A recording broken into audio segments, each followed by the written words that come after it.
विश्वनाथ भगवान की महाकालेश्वर भगवान की ओंकारेश्वर भगवान की कुबरेश्वर महादेव की हर हर महादेव हर हर महादेव हर हर महादेव हर काशी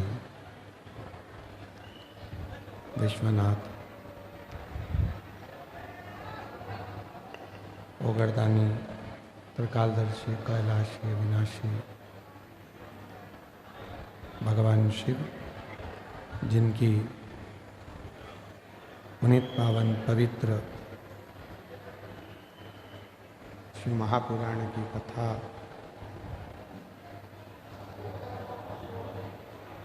भगवान शिव की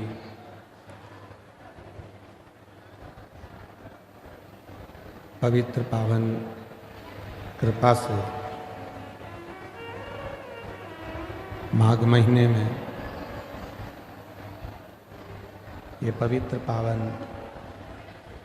कथा को श्रवण करने का सौभाग्य प्राप्त हुआ है।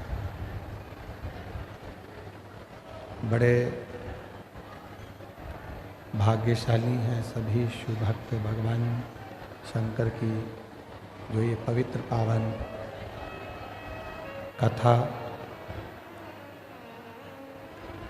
गुजरात बड़ोदरा के इस पवित्र पावन प्रांगण में बैठकर ये पवित्र कथा आप और हम श्रवण कर रहे हैं। कथा के मंडप में विराजमान उज्जैनी अवंतिकापुरी से महंत श्री सत्यानंद जी महाराज जी पंचायती अखाड़ा बड़ा उदासीन, एक बार जोरदार ताली बजाकर उनके लिए साधुवाद।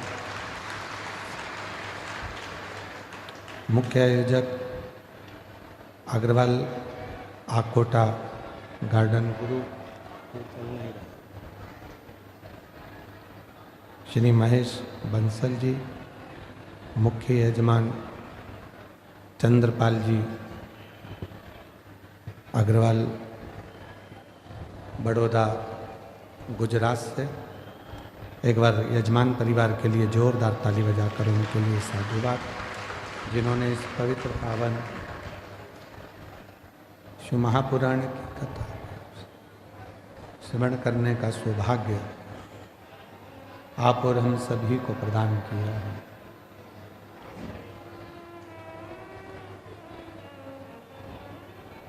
शिव कृपा भगवान शंकर की जब उदारता होती है, करुणा होती है, दया होती है, तब कहीं ये पवित्र पावन शिव महापुराण की कथा श्रवण करने का सौभाग्य प्राप्त होता है। चल नहीं रहे कोई सी भी बात नहीं।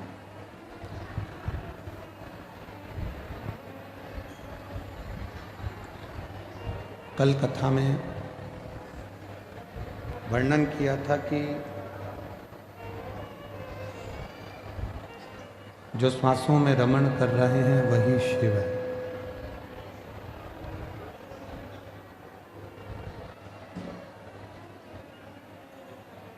शरीर से जितनी जितनी 21,600 श्वास जो रोज निकल रही है,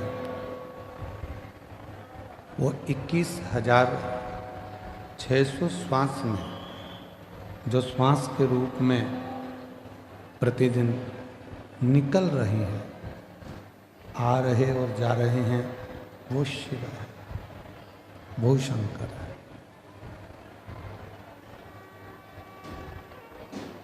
हम भगवान देवादिदेव महादेव को ढूंढने के लिए ना जाने कितने कितने कितने कितने तीर्थ, कितने कितने धाम जाते हैं। और उनको ढूंढने का प्रयास करते हैं।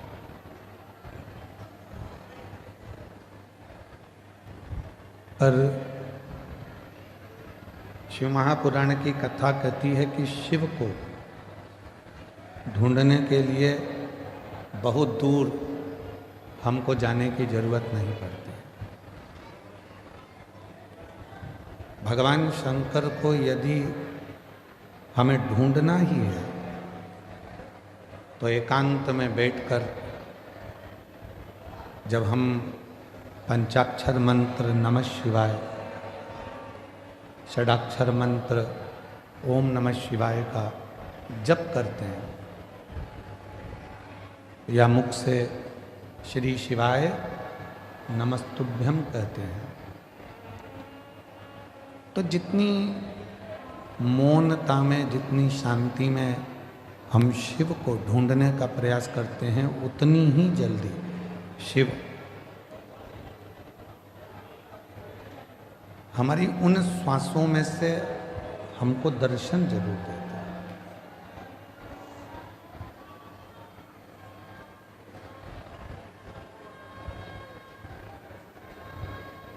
हम दूसरे को बोलते हैं कि ध्यान से पढ़ना,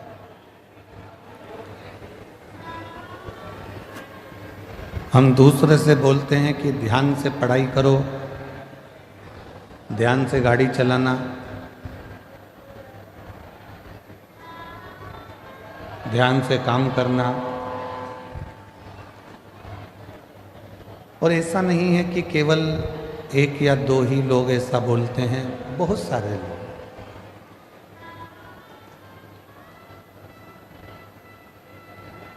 आप अपने बच्चों से भी कहते हो ध्यान से पढ़ो, ध्यान से पढ़ाई करो, ध्यान से गाड़ी चलाओ, ध्यान से काम करो। पर शिव महापुराण की कथा कहती है कि पहले हम दूसरे से कह सकते हैं कि ध्यान से काम करो, ध्यान से गाड़ी चलाओ, ध्यान से पढ़ाई करो, पर शिव पुराण की कथा कहती है कि पहले अपने को भी, अपने ऊपर भी ध्यान देना जरूरी है। कहीं हम अपने पथ से तो नहीं भटक रहे, कहीं हम अपने पथ से तो नहीं भटक रहे।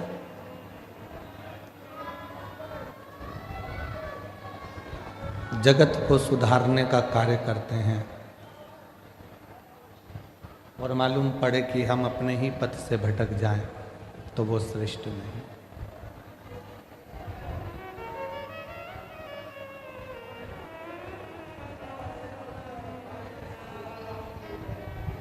एक बहू सोचती है कि मैं मेरे घर में जाऊंगी ससुराल में तो मैं मेरे ससुराल को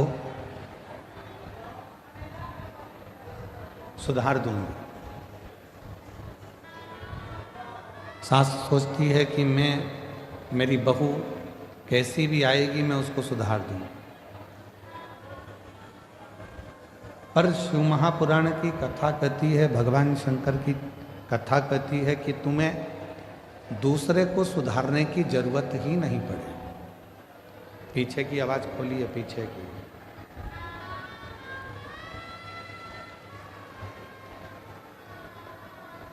शिव महापुराण की कथा कहती है कि आपको दूसरे को सुधारने की जरूरत ही नहीं पड़े। जरूरत है हमें अपने आप को सुधारने की। जरूरत है हमें अपने आप को सुधारने की। गायत्री परिवार वाले कहते हैं हम सुधरेंगे, जम के बोलो, युग सुधरेगा। हम बदलेंगे, युग बदलेगा। अर्थात गायत्री परिवार में कहा जाता है कि हम सुधरेंगे, युग सुधरेगा, मतलब हमको सुधारना स्वयं को जरूरी है।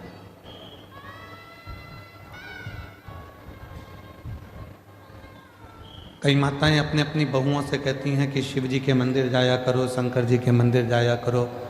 कोई बेटे से कहती हैं बेटा मंदिर जाया करो, कोई पति से कहती हैं कि आप मंदिर जाया करो। पर मेरा निवेदन इस व्यासपीठ से शिव महापुराण की कथा के माध्यम से है कि पहले हम दूसरे को मंदिर जाने का कहते हैं तो सबसे पहले अपने आप को भी मंदिर जाना प्रारंभ करना पड़ेगा। और जिस दिन हमने स्वयं मंदिर जाना प्रारंभ कर दिया, हमने जिस दिन स्वयं मंदिर में एक लोटा जल चढ़ाना शिव जी को प्रारंभ कर दिया, उस दिन धीरे धीरे धीरे धीरे हमारे घर के बच्चे, हमारे घर की बहुएं, हमारे घर के बेटे अपने आप उसी पथ पर चलने लगे।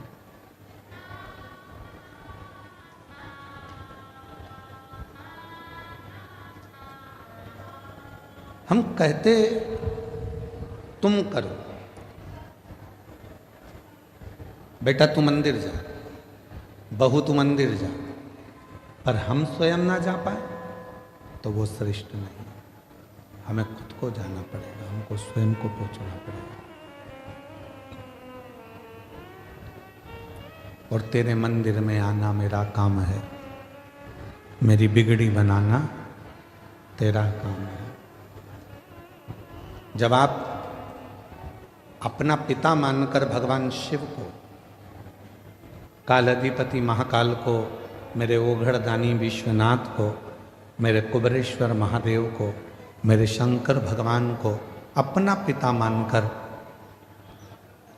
उसके करीब में जाकर बैठोगे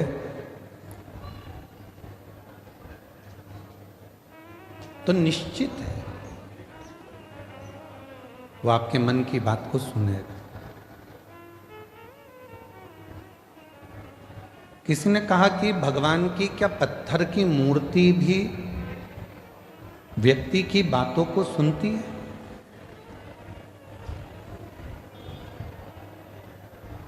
क्या पत्थर की मूर्ति हम जो कहेंगे वो सुनेगी? क्या वृक्ष हमारी बातों को सुनते हैं?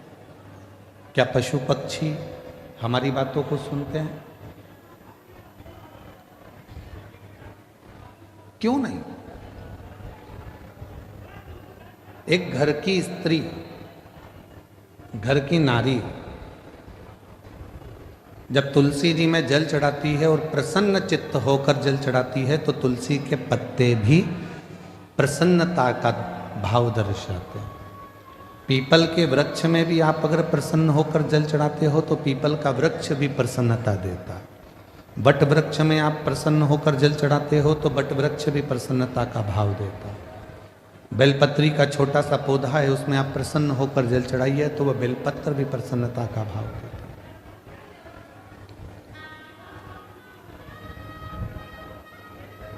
एक जीव, एक जंतु, पशु, पक्षी, वायुचर, जलचर, थलचर जितने भी हैं, चाहे वो मनुष्य हो, चाहे संसार के जितने भी जीव हों, वो सब यदि आप प्रसन्नता देते हो तो वो भी आपको प्रसन्नता जरूर प्रदान करते हैं। प्रसन्नता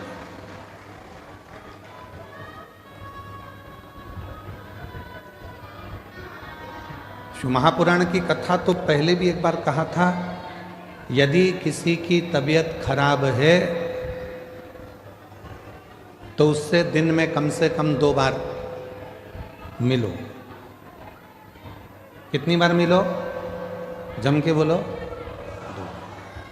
घर में अगर किसी की तबीयत खराब है, परिवार में किसी की तबीयत खराब है, कुटुंब में किसी की तबीयत खराब है, कोई रिश्तेदार की तबीयत खराब है तो कम से कम दिन में 2 बार मिलो। क्यों मिलो? तुम्हारे जाकर खड़े होने से, मिलने से उसके परिवार में और उसको हिम्मत आ जाती है उस बीमारी से लड़ने की।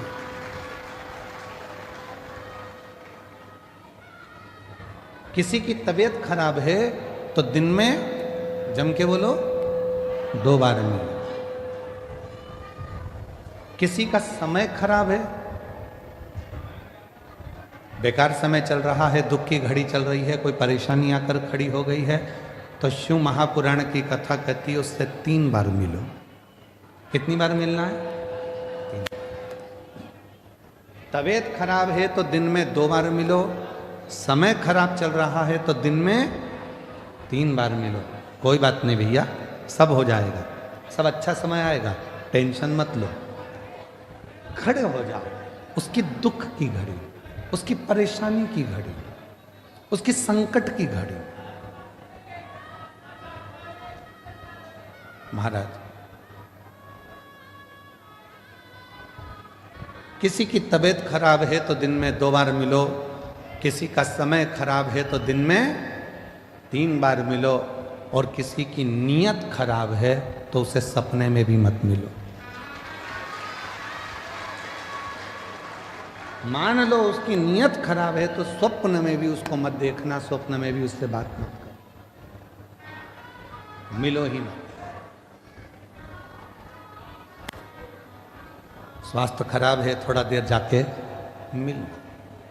आप लोगों से निवेदन है, आपके घर में बुजुर्ग माँ बाप रहते हैं, बूढ़े बूढ़े व्यक्ति रहते हैं, बेटों को फुर्सत नहीं है काम धंधे से, बहुओं को फुर्सत नहीं अपने रसोई घर से और कार्य से, पर थोड़ा सा समय निकालकर 2 बार कम से कम अपने बुजुर्ग माँ बाप से बात करा कर। माँ कैसी हो, पापा कैसे हो, भाई कैसे हो, बहन कैसी हो, 2 बार। समय खराब चल रहा है, दुख की घड़ी है, परेशानी की घड़ी है, कष्ट की घड़ी है, कोई समस्या बहुत ज़्यादा पड़ी हुई है, कोई बहुत दुख की घड़ी में, समस्याओं की घड़ी में लोग घिरे पड़े हुए हैं, कोई समस्याओं की घड़ी में लोग घिरे हुए हैं, तो उस समय पर, उस घड़ी में, उस पल में, उस समय में, उस समस्या की घड़ी में कम से कम उसको 3 बार जाकर मिलना चाहिए। 3 बार।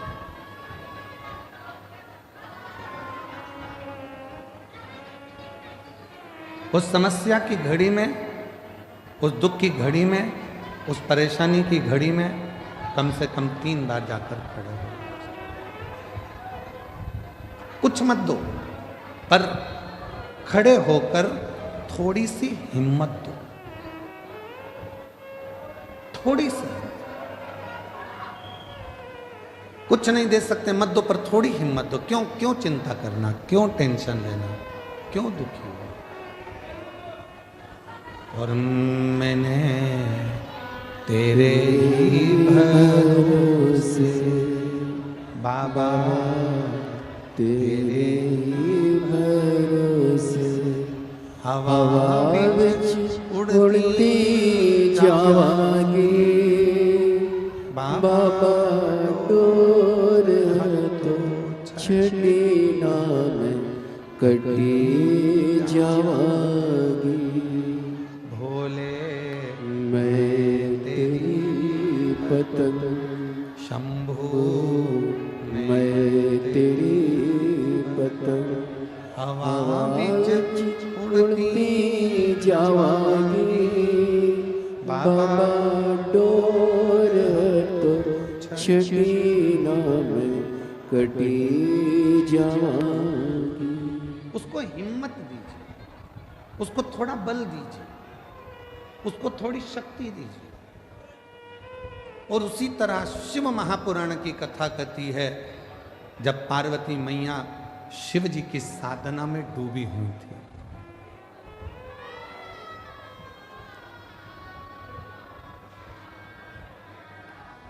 जब भगवान शंकर की साधना में पार्वती मैया डूबी हुई, तब करते करते करते करते बहुत वर्ष निकल गए, तो भी शिव प्रकट नहीं हुए।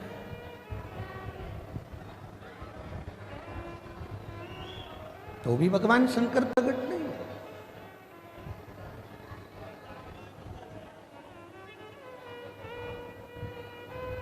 शिव प्रकट नहीं हुए।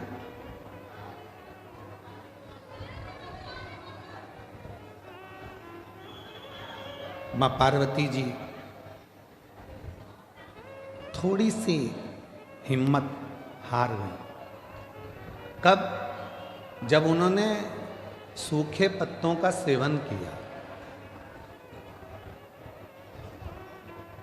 नासिका के एक ही छिद्र से श्वास लेती हैं और इसी छिद्र से श्वास छोड़ देती हैं। तब थोड़ी सी हिम्मत मां जगतजननी जगदम्बा मां पार्वती जी हारी। कई माताएं व्रत करती हैं, साधना करती हैं, उपास करती हैं, नियम ले लेती हैं, कोई व्रत धारण कर लेती हैं और उनको लगता है कि मैं व्रत कर रही हूं। जब आप लोग हिम्मत हारने लगते हो तो जिसका तुम व्रत कर रहे हो, जिसकी तुम साधना कर रहे हो, जिसका तुम तप कर रहे हो, वो देवता तुम्हें हिम्मत देने के लिए तुम्हारे मन के अंदर आकर विराजमान हो जाता है। तब वो आता है।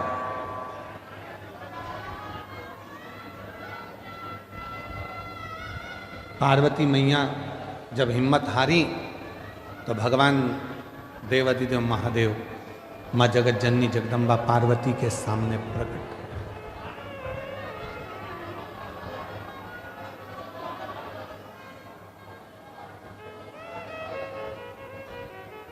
और शंभु शरणे पड़ी मांगू घड़ी रे घड़ी दुख काटो दया करे दर्शन आपो शंभु शरणे पड़ी मांगू घड़ी रे घड़ी दुख काटो दया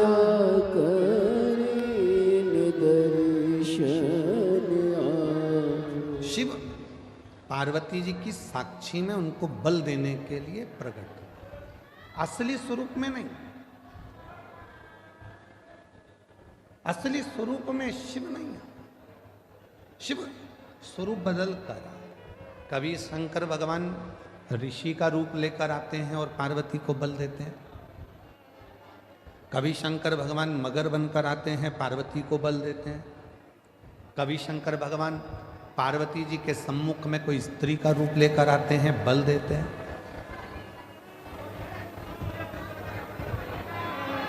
आप में से कई माताएं कहती हैं, कई जीजी कहती हैं, कई जीजा कहते हैं, कई बेटियां कहती हैं, कई बेटा कहते हैं, कई बुजुर्ग माँ बाप कहते हैं कि हम जब हिम्मत हारते हैं तो भगवान हमको हिम्मत देने क्यों नहीं आता।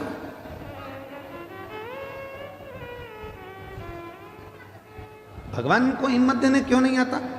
शिव महापुराण की कथा कहती है, जब आप हिम्मत हारते हो, परिवार के भले ना आए पर तुमने जो एक लोटा जल चढ़ाया है वो शंकर तुम्हारे सामने खड़े होकर रूप बदलकर किसी रिश्तेदार का स्वरूप धरकर, किसी परिचित का स्वरूप धरकर, कोई अपनों का रूप रखकर, कोई परिचित का रूप रखकर, कोई रिश्तेदार का रूप रखकर मेरा देव अधिदेव महादेव आकर हिम्मत जरूर देता है और तुमको जिंदगी जीने का एक तरीका सिखाता है।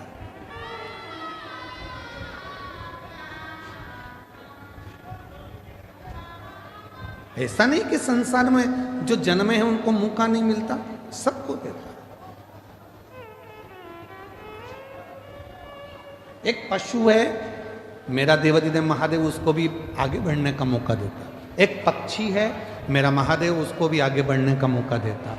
एक जीव जंतु है, मेरा महादेव उसको भी आगे बढ़ने का मौका देता है। और एक सांसारिक मनुष्य है, उसको भी आगे बढ़ने का मौका मेरा देवाधिदेव महादेव देता है। ऐसा नहीं है कि मेरे शिव जी मौका नहीं देते।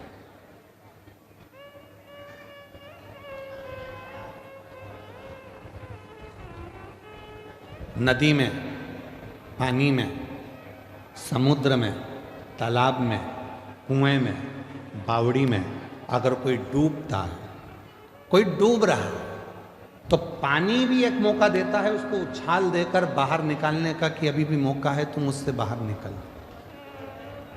पानी भी मौका देता है।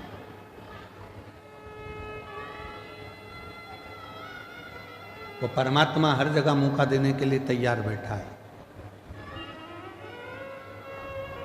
संसार के बेटा बेटी कहते हैं, नवयुवक बच्चे कहते हैं, हम पढ़ पढ़ के थक गए, एग्जाम दे दे कर थक गए, हम कंपटीशन एग्जाम में बैठ बैठ कर थक गए, पर हमारा सिलेक्शन ही नहीं हो रहा।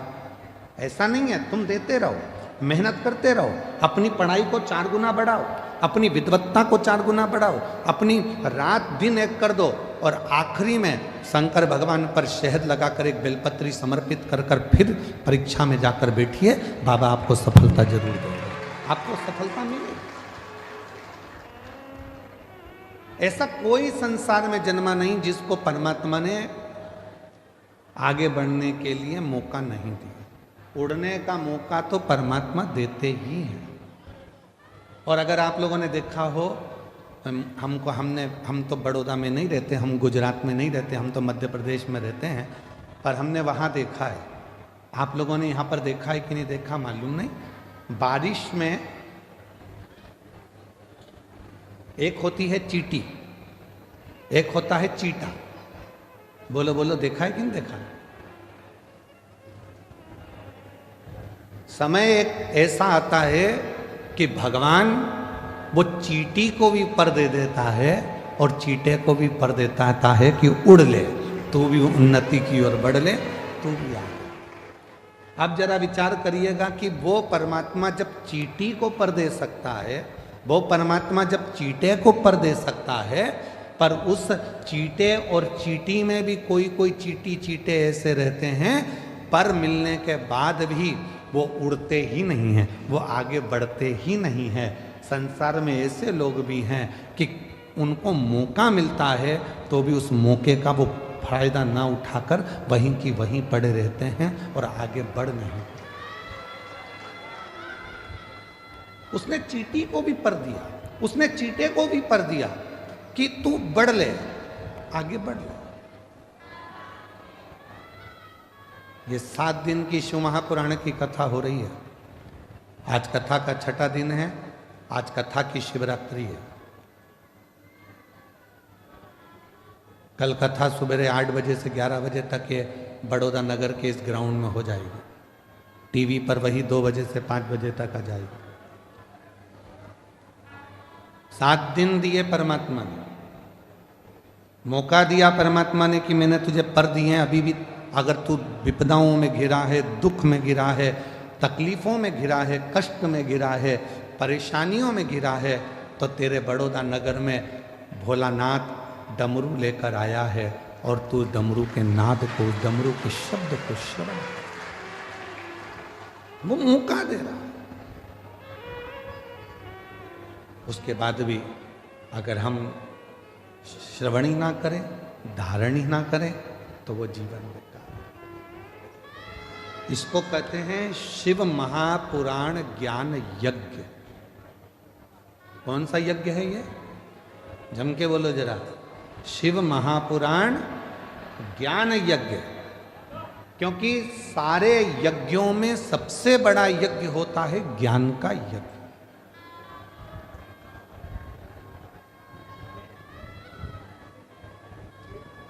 भजन संध्या कराई, रात को खूब नाचे कूदे, एंजॉय करा, पूरे होर्डिंग लगाए गए बड़े बड़े, भजन संध्या है, भजन संध्या है, भजन संध्या।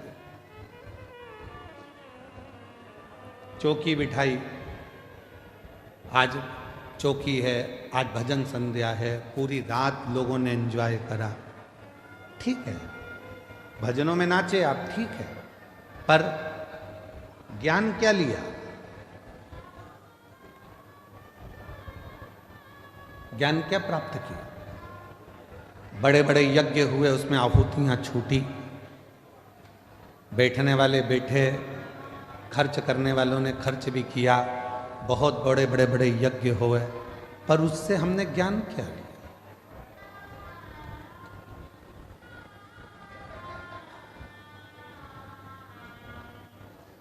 इसको शिव महापुराण ज्ञान यज्ञ कहते हैं। तो कहा गुरुजी अगर ये यज्ञ है तो यहां कुंडी कहां है? हवन की कुंडी कहां है? तो शिव महापुराण कहती है जितनी मुंडी उतनी कुंडी। ये ज्ञान यज्ञ है।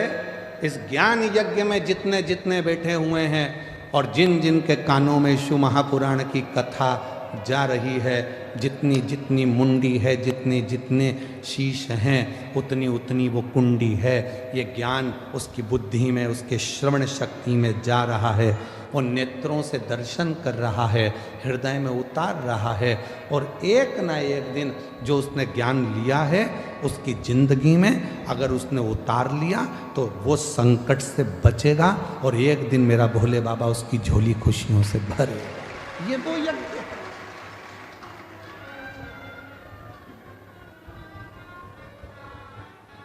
यहां व्यक्ति स्वयं आत्मा से परमात्मा को मिलाने का प्रयास कर रहा है,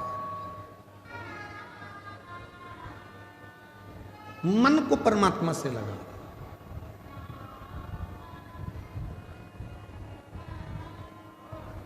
कभी किसी महाराज जी ने अपने प्रवचन में नहीं कहा कि शरीर को परमात्मा से लगाओ। कभी किसी महाराज जी ने, बड़े बड़े संत साधु ने भी अपने अपने प्रवचन में नहीं कहा कि इस तन को परमात्मा से लगाओ।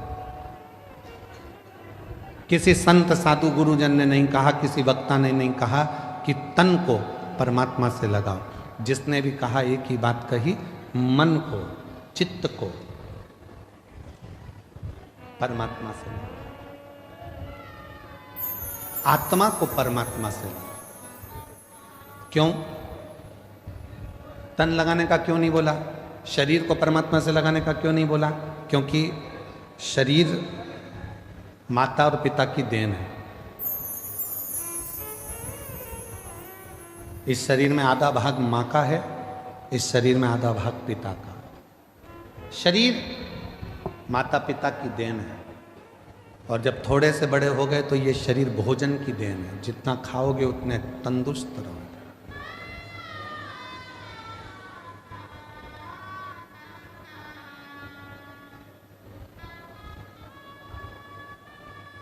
घर, जमीन, जायदाद, पैसा, धेला, शरीर, ये सब दूसरों की देन है, दूसरों।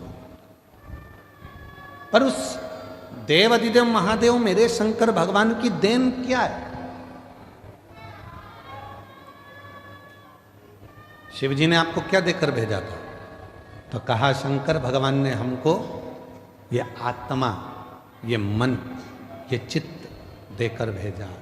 इसीलिए बड़े बड़े वक्ता हो, चाहे छोटे छोटे कथा वक्ता हो, चाहे कोई संत हो, साधु हो, सन्यासी हो, तपस्वी हो, साधक हो, वो आपसे कहते हैं अपनी आत्मा को परमात्मा में लगाओ, मन को परमात्मा में लगाओ, तन को नहीं, शरीर को नहीं, मन लगाने की बात करते हैं। क्यों? क्योंकि जैसे बच्चा घूम जाता है, माँ के पास आता है तो माँ उससे गले लग जाती है, उसी तरह ये आत्मा, ये मन जब संसार में भटक जाता है और जब हम एकांत में बैठकर शिव को भजते हैं, तब वो परमात्मा इस आत्मा को संभाल लेता है और हमें उन्नति के मार्ग पर ले जाकर छोड़ देता है। हम मन नहीं लगा पा रहे। और हमने पहले भी कथा में कहा है कि शिव महापुराण की कथा में तुमको सूचना मिल जाए कि कुबरेश्वर धाम से बाबा कथा के लिए आए हैं, तुमको सूचना मिल जाए कि शंकर भगवान की यह पवित्र कथा, ये कुबरेश्वर धाम की ये पवित्र धरा से चलकर ये शिव महापुराण यहाँ पहुँची है, तो आपसे निवेदन है, भीड़ बढ़ाने के लिए शिव पुराण में बिल्कुल मत जाना। तुम्हारी भीड़ बढ़ाने से तकलीफ हमको भी होती है। इतनी भीड़ में हम खुद ट्रैफिक में फंस जाते हैं। भीड़ बढ़ाने के लिए कथा में मत जाओ। कथा में अगर आए हो शिव महापुराण की तो भाव को बढ़ाओ। कितना भाव बढ़ा सकते हो, तुम्हारे भीतर कितनी परमात्मा की प्राप्ति कर सकते हो।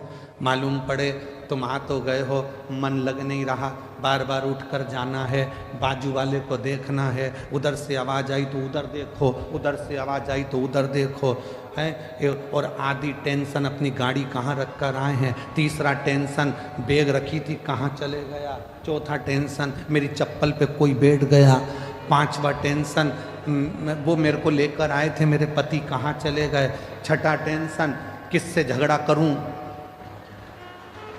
किससे झगड़ा करूं। तो क्या मतलब का कथा में आने से?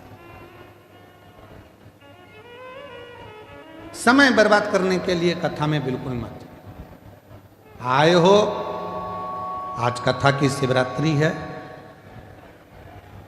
ये 2 दिन, एक छठा दिन, एक कथा का 7वां दिन, ये दोनों दिन इतने प्रबल होते हैं कि जो पंडाल में बैठकर बाबा से कहा जाता है, सुना जाता है, वो सब शिव 3 महीने के अंदर देते जरूर हैं। इसीलिए लाखों की संख्या में शिव भक्त यहाँ आते हैं, इसलिए लाखों की संख्या में पहुँचते। और उसमें भी हम हमारी बुद्धि को, अपने चित्त को, इधर कोई पानी देने आया, कोई टॉफ़ी देने आया, कोई सामान देने आया, भैया देना जरा, भैया देना जरा, भैया देना जरा। मांगना था उस भोलेनाथ से और मांगने में रहेगा दूसरे से। मालूम पड़ा करोड़ों का धन छोड़कर 2 रुपये लेकर साथ चले गए, तो क्या मतलब। छोड़ो।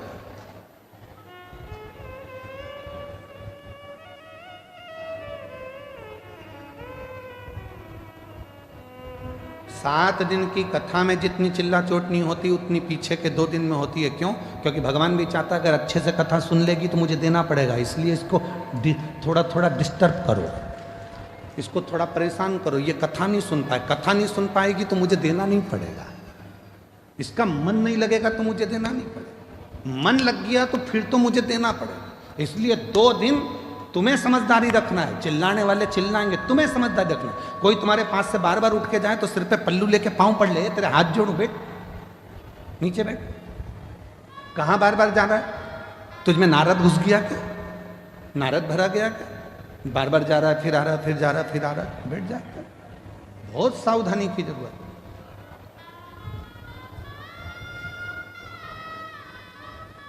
पता नहीं वो तो माघ के महीने में बड़ौदा वालों पर भगवान शंकर की क्या कृपा होना है, इसलिए यीशु महापुराण की कथा हो गई, वो पता नहीं, पर हो गई है, प्राप्त हो रही है, उसको ग्रहण कर लो। जितना ले सकते हो ले लो, जितना बटोर सकते हो बटोर लो।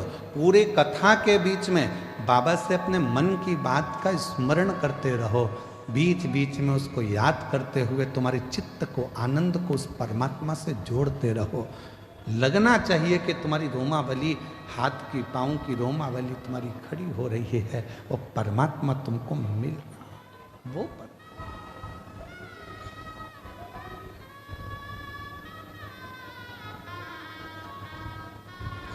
भाव की मूलता रखी, भीड़ की नहीं। पार्वती मैया तप में लगी हैं, जहाँ पर वो थोड़ी सी भी डाउन होती हैं, थोड़ी सी उनको लगता है कि शिव नहीं मिलेंगे क्या, शंकर नहीं मिलेंगे क्या, तब भोले बाबा किसी ना किसी का रूप रख कर आकर उनको समझा जाते।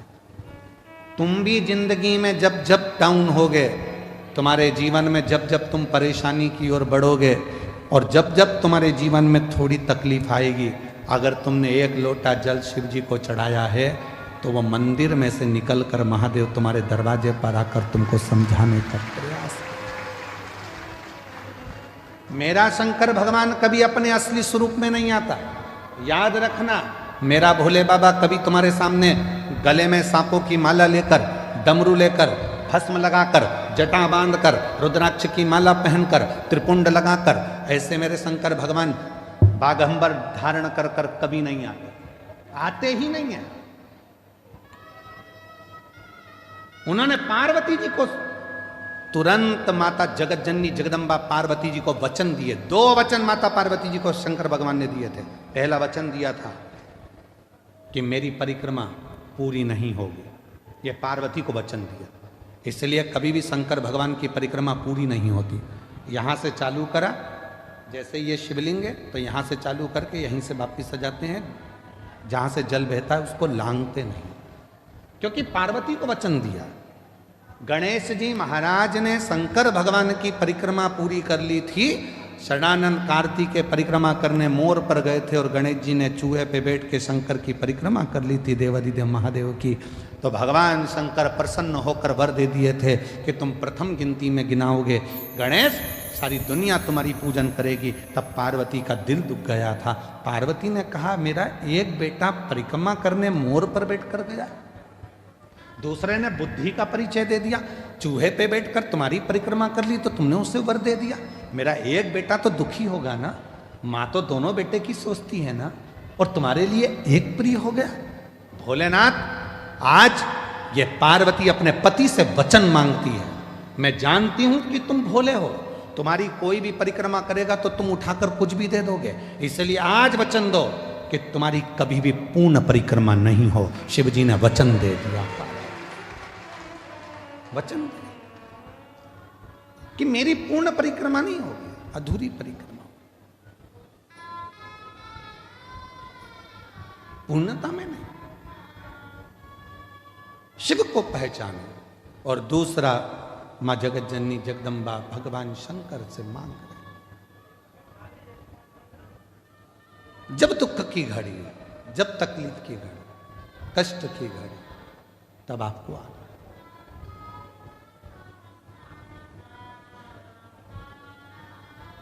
इस रूप में नहीं।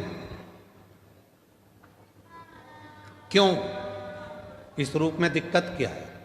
गले में सांप पड़ा है, नीचे बाघंबर है, रुद्राक्ष की माला है, त्रिपुंड है, कंठ नीला है, भस्म चढ़ी है।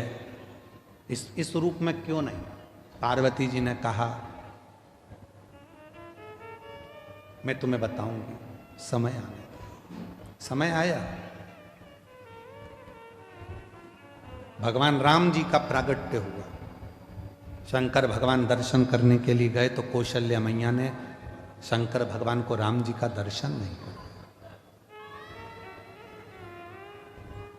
फिर द्वापर आया, भगवान कृष्ण का प्रागट्य हुआ। भगवान शंकर फिर दर्शन करने के लिए गए तो यशोदा मैया ने लाला का दर्शन नहीं किया। वो आप लोग एक लाइन गुनगुनाते, श्री कृष्ण के दर्शन करने चले सदा शिव गोकुल में, गली गली में शोर मचावे चले सदा शिव गोकुल में। यशोदा जी ने दर्शन कराया था भगवान को? नहीं। बाबा, तुम्हारे गले में सर्प है, मेरा बच्चा डर जाएगा। बाबा, तुम्हारा वेश बड़ा विचित्र है, इसको देखकर मेरा बच्चा डर जाएगा। ना राम जी का दर्शन कौशल्या जी कराती हैं, ना कृष्ण भगवान का दर्शन यशोदा जी कराती हैं। तो माता पार्वती जी ने वचन मांग लिया कि आज के बाद तुम्हारा भक्त अगर तुमको बुलाए तो इस रूप में मत जाना, कोई रूप बदल कर, उसी के परिवार का रूप रखकर, उसी के कुटुंब का रूप रखकर, उसी का अपना कोई रूप रखकर तुम चले जाना। क्यों? तुम्हारा ये स्वरूप अगर कोई देखेगा तो वो आपको कलिकाल में, कलयुग में, अगर बड़ौदा की गली में तुम जिस बंगले में रहते हो और बंगले के बाहर आकर शंकर भगवान बेल बजाएं और बेल बजा के और अच्छा बढ़िया जोरदार, माता दरवाजा खोल, इतने में तो माता कुत्ते को छू कर दे। बोलो बोलो, सही है कि गलत है? बड़ी बड़ी वीआईपी कॉलोनी में आप लोग रहते हो, बड़ी वीआईपी गाड़ी में आप लोग घूमते हो, जरा विचार करिए। चौराहे पर अगर कोई मांगने वाला आ जाए ना तो तुम्हारी गाड़ी का कांच तुरंत चढ़ा लेते हो ऊपर, वो थपथपा रही है। अब जरा विचार करिए, कितनी विचारणीय बातें हैं। तुमने गाड़ी का कांच चढ़ा लिया,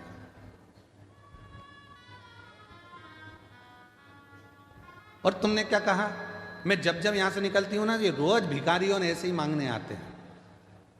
तुम तो इंसान थे जो तुमने गाड़ी का कांच चढ़ा लिया और रोज रोज मंदिर में जाकर भगवान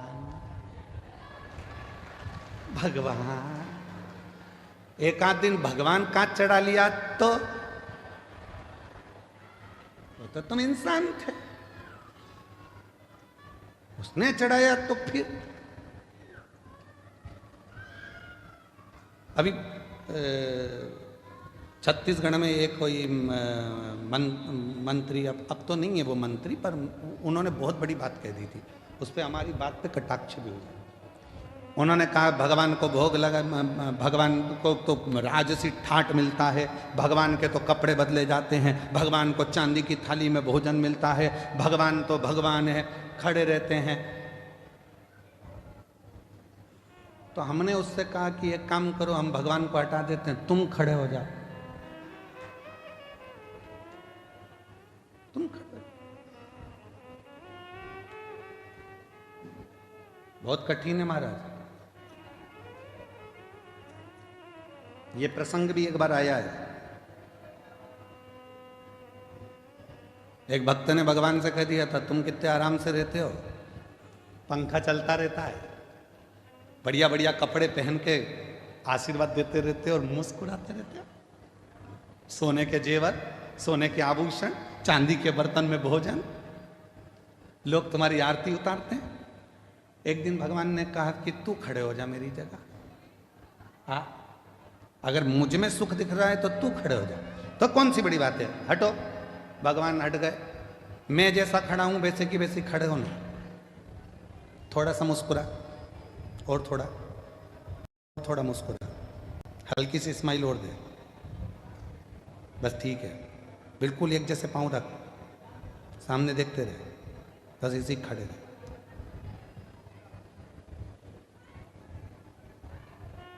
अब इतने में से नीचे से चींटा चढ़ गया,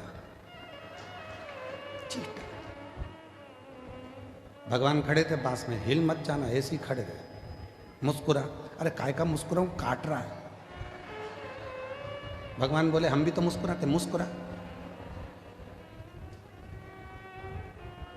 फिर एक आई, भगवान मेरी बहू को छोड़ा देते ना। ये पीछे से बोला, इतनी बेकार है, इसको तो कुछ मत देना। भगवान बोले चुपचाप खड़े रहे।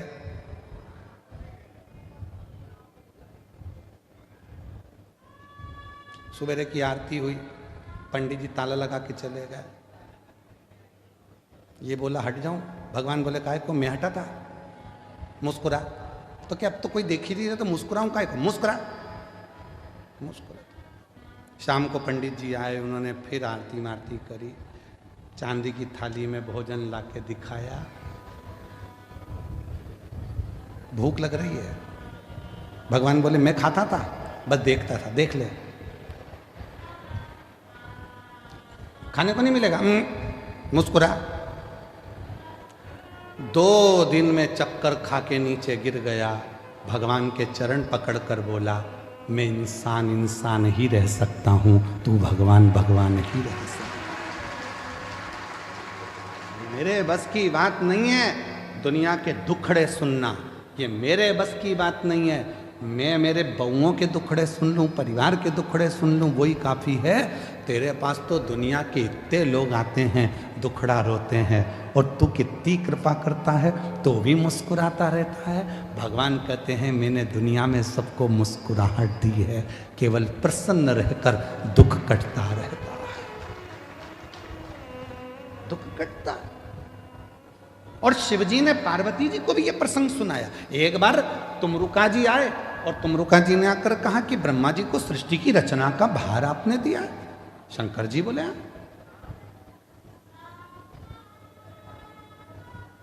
सृष्टि की रचना ब्रह्मा जी कर रहे हैं। हाँ, तो सृष्टि में ज्ञान कौन देगा? सब कुछ ब्रह्मा जी अगर रच देंगे तो। शंकर भगवान बोले सृष्टि में जिन जिन को मैंने जन्म दिया वो सब ज्ञान देंगे, वो सब ज्ञान देने वाले। ज्ञान तो हर एक जीव से मिल जाता है, बस लेने वाला चाहिए, केवल लेने वाला चाहिए। ज्ञान तो कभी भी प्राप्त होता है। एक पति पत्नी रात को सो रहे थे और रात को सोते सोते सोते सोते इतने में पत्नी रात को 1:30 बजे उठ गई और 1:30 बजे उठकर उसने पति को हिलाकर बोला पति से, सुनो जी, सुनो तो, बोल, मुझे नींद नहीं आ रही है। तो पति बोला मुझे आ रही है, सोन देना।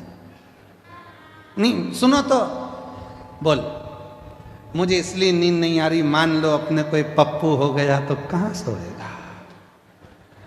पति बोला कैसी मूर्खों जैसी बात करती है। पति थोड़ा सा नींद में था, इधर खसक गया, बोला इधर सो जाएगा, सो जा। पत्नी सो गई। 2:30 बजे फिर उठ गई। पति को बोला उठो। पति बोला अब क्या हुआ। मान लो अपने को एक पप्पी हो गई छोटी सी, तो वो कहाँ सोएगी।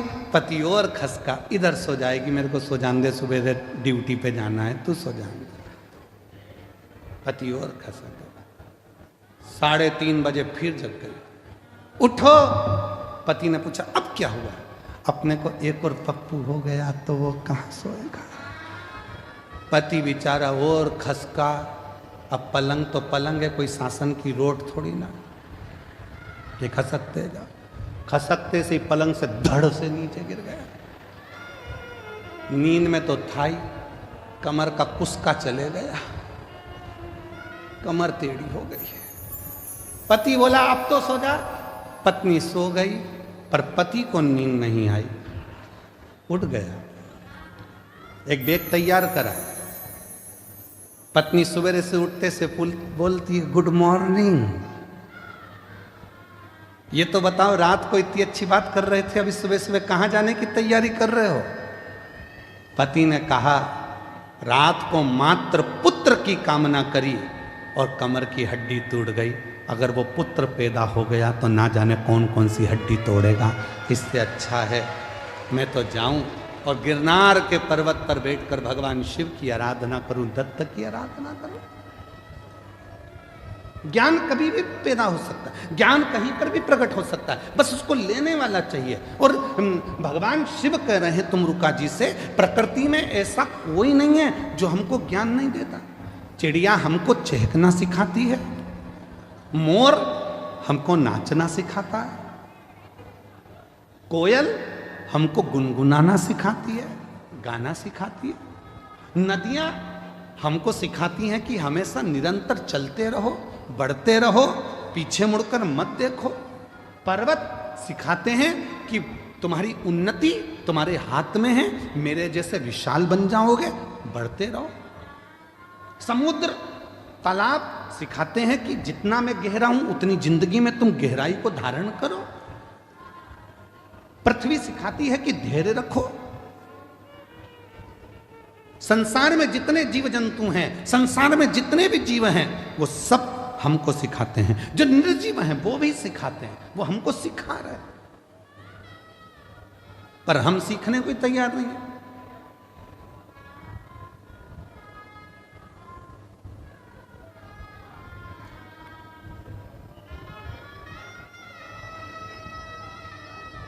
सास कहती है ये कल की आई हुई बहू की सुनूंगी मैं। सास के मुंह के शब्द रहते हैं कि कल की आई बहू की सुन के चलूंगी, उसकी सुनूंगी। बहू कहती है मैंने अपने बाप की नहीं सुनी तो तुम्हारी सुनूंगी।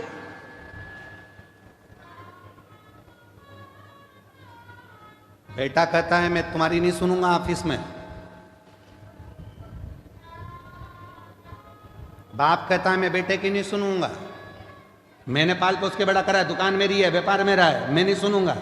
बेटा कहता है मैं बाप की नहीं सुनूंगा। दोस्त दोस्त से कहता है भाई मैं तेरी सुनने वाला नहीं हूं। समाज के लोग एक दूसरे से कहते हैं समाज में हमारा भी वजूद है, हम नहीं सुनेंगे तेरी। कोई किसी की सुनने को तैयार नहीं है तो क्या सियोर वाला महाराज सुनेगा? कोई किसी की नहीं सुन रहा, सब अकड़ में मैं नहीं सुनूंगा, मैं नहीं सुनूंगा, मैं नहीं सुनूंगा, मैं नहीं सुनूंगा। कौन सुनेगा? किराया दे दिया करो, सियोर वाला महाराजा जाएगा, बड़ौदा में सुन के चले जाएगा, उसमें क्या दिक्कत। एक सुनने वाला भी रख लो जो तुम्हारी सुने। अकड़ को त्याग दो। शंकर भगवान ने पार्वती को अपना बनाने से पहले कामदेव को जलाकर भस्म कर दिया, क्योंकि जहां काम होता है वह अहम भी आता है। जहां काम होगा वह हम आएगा। किसी किसी के मन में विद्या का अहंकार हो जाता है। लंकापति रावण को देखो ना, उसने भी कह दिया था मैं विभीषण की सुनूंगा, विभीषण की। ये मुझे सुनाएगा? फिर एक दिन कह दिया ना ना तुम चुप रहो, मैं तुम्हारी भी नहीं सुनूंगा। मंदोदरी से कह दिया तू मेरी पत्नी है, मैं तेरी सुनूंगा। और किसी की नहीं सुनी तो आखिरी में पूरा लंका जल के भस्म हो गई, परिवार नष्ट हो गया, बर्बाद हो गया लंकापति रावण। इसलिए शिव महापुराण की कथा कहती है शंकर जी के परिवार में ऐसा नहीं है कि कोई किसी की नहीं सुनता। शिव के परिवार में शंकर भगवान की सब सुनते हैं, इसलिए शिव परिवार श्रेष्ठ माना गया। इसलिए शिव परिवार श्रेष्ठ माना गया। गणेश जी भी शंकर जी की सुन रहे हैं, पार्वती जी भी शंकर जी की सुन रही है, कार्तिकेय भी शंकर जी की सुन रहे हैं, सर्प भी सुन रहा है, मोर भी सुन रहा है, चूहा भी सुन रहा है, नंदी भी सुन रहा है, शेर भी सुन रहा है। और अगर शेर नहीं सुनता शंकर भगवान की तो शंकर भगवान का क्या बागंबर होता?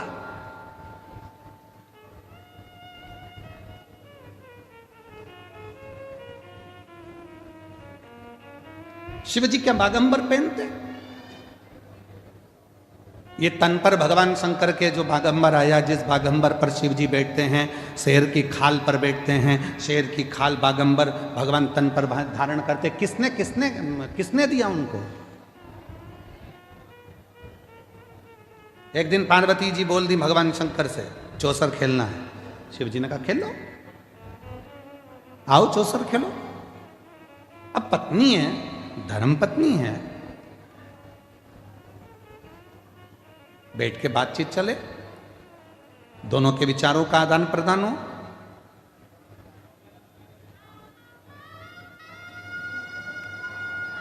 बहुत विचित्र समय है, पर हमको बड़ौदा में बहुत अच्छी चीज लगी है। जो हमको देखने को मिला उसमें हमको बड़ी प्रसन्नता लगी। बड़ौदा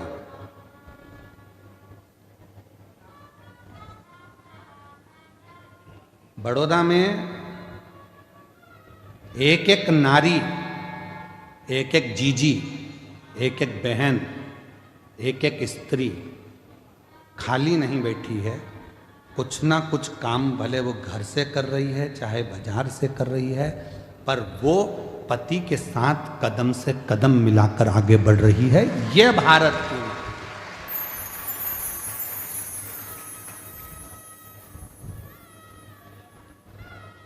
और पति कह दे कि मैं बड़ा, तुमसे बड़ी है वो।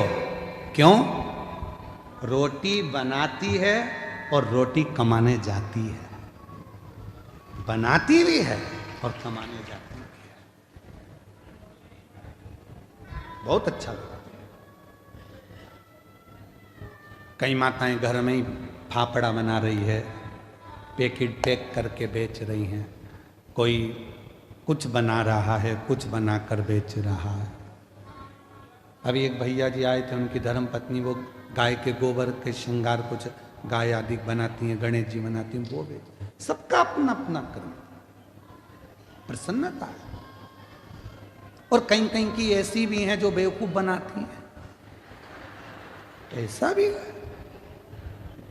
काम कुछ नहीं है और पूछो तो जैसे ही काम कुछ नहीं और मायके से फोन आ जाए, बेटा क्या कर रही थी? मम्मी इतना काम, इतना काम, इतना काम, इतना काम, पूछो मती। तो तूने करा क्या बेटा?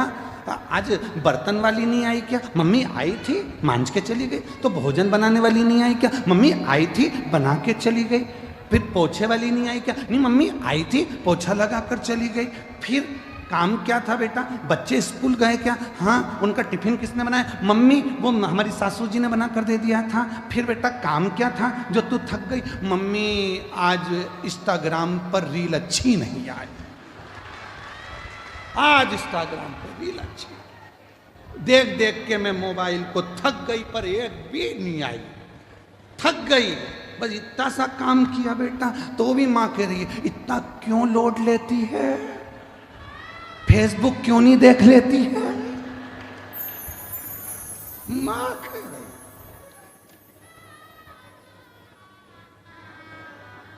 हे भगवान, देख तेरे संसार की हालत क्या हो गई भगवान।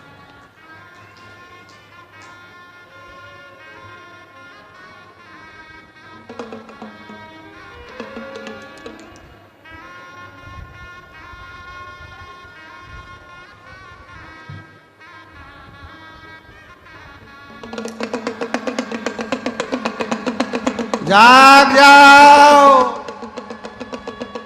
मौका है, जाग। ये मौका बार बार नहीं आने वाला, अभी भी मौका है, जाग जाओ। थक गए। मैं बड़ौदा की मेरी जीजियों को बहुत बहुत प्रणाम कर कर कहता हूं, मेरी जीजियों, आज तुम्हारा भाई इस कथा के पंडाल से बहुत खुश होकर जा रहा है कि मेरी जीजियां रोटी बनाती भी हैं और रोटी कमाती भी। मेरी जीजियां रोटी बनाती भी और रोटी कमाती भी हैं, कदम से कदम मिलाकर साथ चलती। आज मेरी बड़ौदा की जीजियों को देखकर खुश हूं। आज लग रहा है कि मेरे जीजाओं का साला हूं। आज दमदारी है, प्रसन्नता है, आज अच्छा लग रहा है। अब तो तुम्हारी सास भी बुराई करेगी तो छाती तान के कह दूंगा मेरी बहन से मत बोल दियो। दमदारी है। उसने रोटी बनाती भी है और रोटी कमाती भी है। इसलिए मेरा निवेदन है कि कोई भी स्त्री को, कोई नारी को, और तुमसे क्या चाहती है, क्या चाहती है? केवल 2 शब्द सम्मान की। जितना तुम अपने बेटे से कहती हो ना, बेटा बहुत भूखा होगा, प्यासा होगा, ऐसा बहू जब नौकरी कर कर आए ना, उससे भी कह दिया करो, बेटा आज तू थकी हुई दिख रही है, कोई टेंशन है क्या बेटा? उसको उसकी माँ की याद नहीं आएगी, सास ही माँ बन जाएगी तो उसकी जिंदगी खुश है। तुझे तकलीफ है क्या बेटा? मीठे 2 बोल चल, मीठे तो, और कुछ नहीं। और मेरा बहुओं से भी निवेदन है, तुम्हारी सास को भी तुमसे ना धन, ना दौलत, ना संपदा, केवल उसको शुरू से उसको सम्मान मिला है। इसलिए 2 शब्द सम्मान के दिया करो तो वो बुजुर्ग माँ बाप भी आपके अपने। सम्मान, आदर।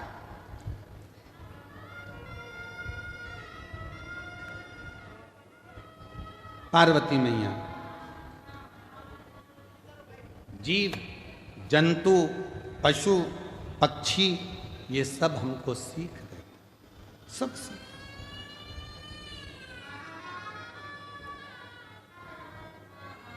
ऐसा कोई नहीं है जो हमें सीख ना दे, बस लेने वाला चाहिए कि हमको उससे कितना ग्रहण करना, हमने कितना प्राप्त करना, हम कितना लेना चाहिए। और जितना जितना आप उस आनंद के साथ उस जीव से सीखेंगे, सीखना चाहिए, ग्रहण करना चाहिए, रखना चाहिए, पर हम ले नहीं। और जो जैसी भावना लाया वो वैसा ही फल पाया, नहीं खाली उसे लौटाया, वो मन ही मन हर्षाया, और कर दिया माला माल काशी वाले ने लुटा दिया भंडार काशी वाले ने, लुटा दिया भंडार काशी वाले ने, कर दिया माला माल काशी वाले ने। अपने आप को हमें सुधारना। शिवजी आप इस स्वरूप को धरकर मत जाना, दर्शन नहीं मिलते। यशोदा जी ने आपको दर्शन नहीं दिया कृष्ण का, इसलिए शंकर भगवान अपने असली स्वरूप में नहीं आते, स्वरूप बदल गए। और इसीलिए शायद आप लोगों श्रवण करे होंगे कि जब दर्शन नहीं मिला था तो अगली बार भगवान शंकर आए तो रूप बदल गया, रूप।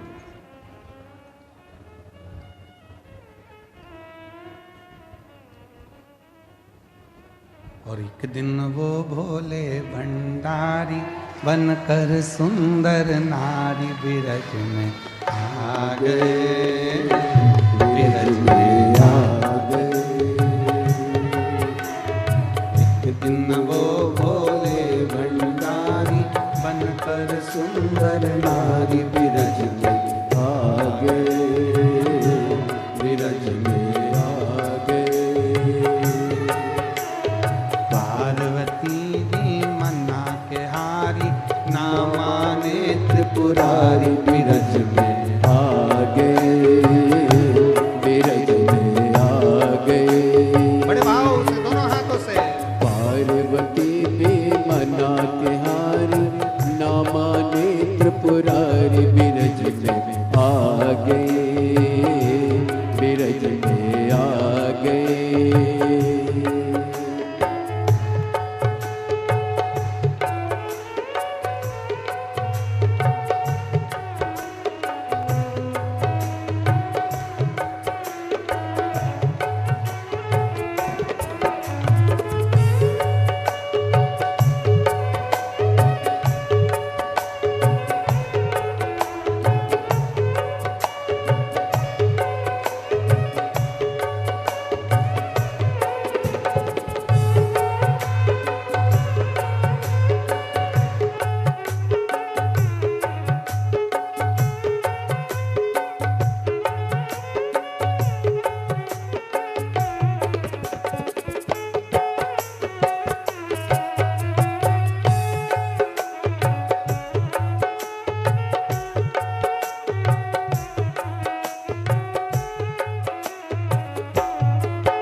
पार्वती से बोले मैं भी चलूंगा तेरे संग में, तेरे संग में।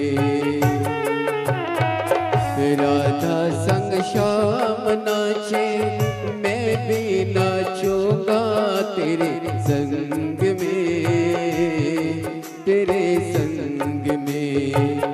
राधा संग श्याम नाचे मैं भी नाचूंगा तेरे संग में, तेरे संग में।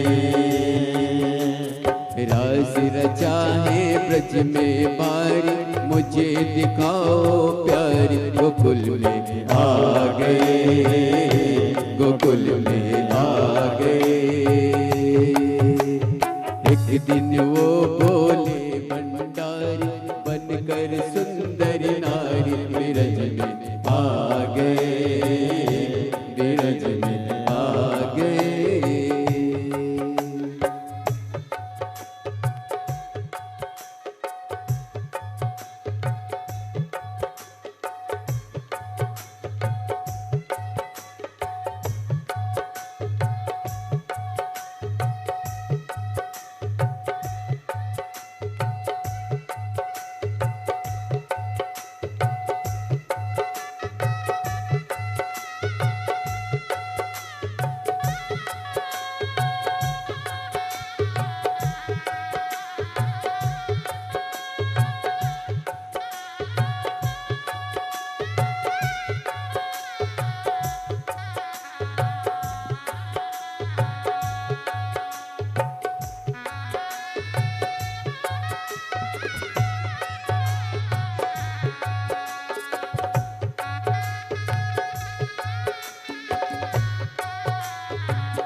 के सिवा कोई पुरुष ना जावे रास में, जावे रास में। मोहन के सिवा कोई पुरुष ना जावे रास में, जावे रास में। हंसी करेगी ब्रज की नारी, हंसी करेगी ब्रज की नारी, मानो बात हमारी ब्रज में आ गए, ब्रज में आ गए। एक दिन वो बोले भंडारी, बनकर सुंदर नारी ब्रज में आ गए, ब्रज में आ गए।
मुझे कोई ना जाने इस राज को, इस राज को।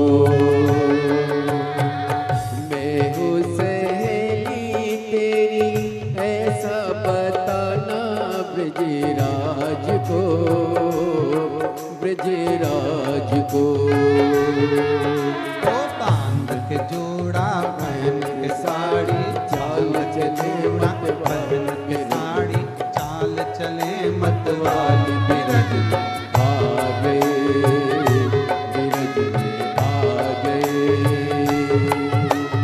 एक दिन वो बोले भंडारी, बनकर सुंदर नारी बिरज में आ गए, बिरज में आ गए।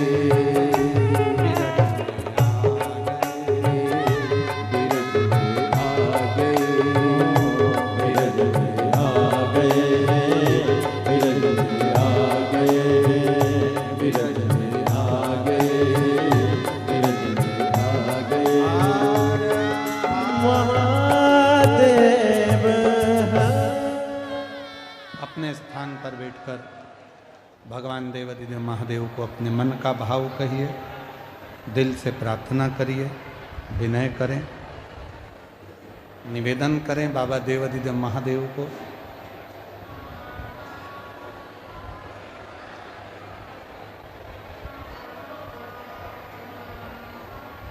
जहाँ जगह मिले वहाँ बैठ जाएं।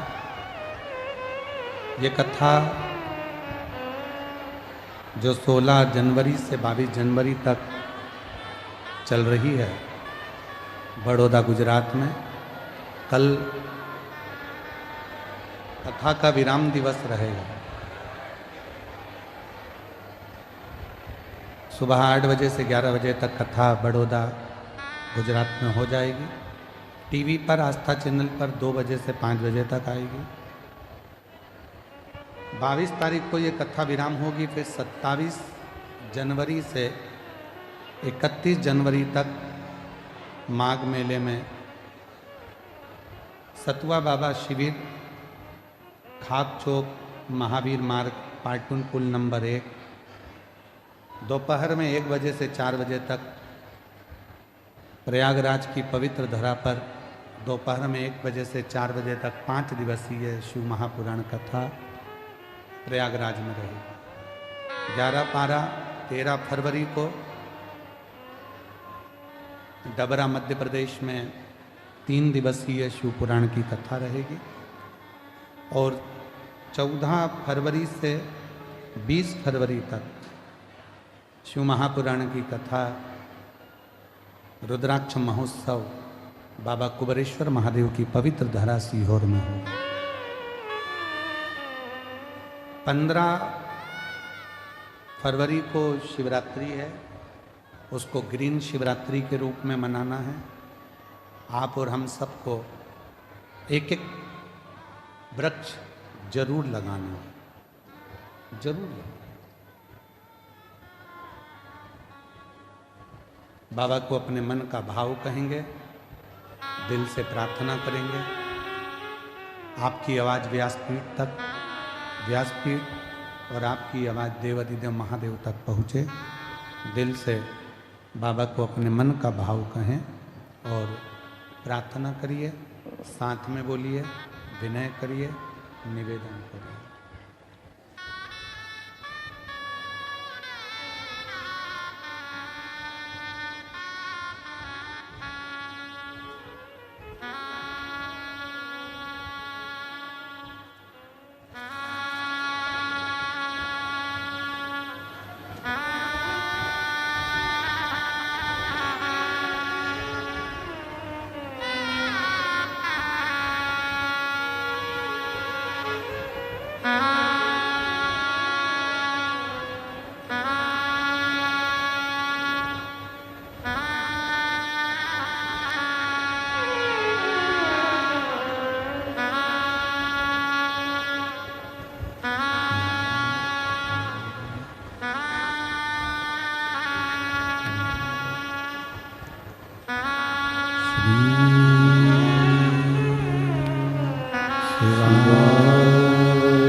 बाबा देवाधिदेव महादेव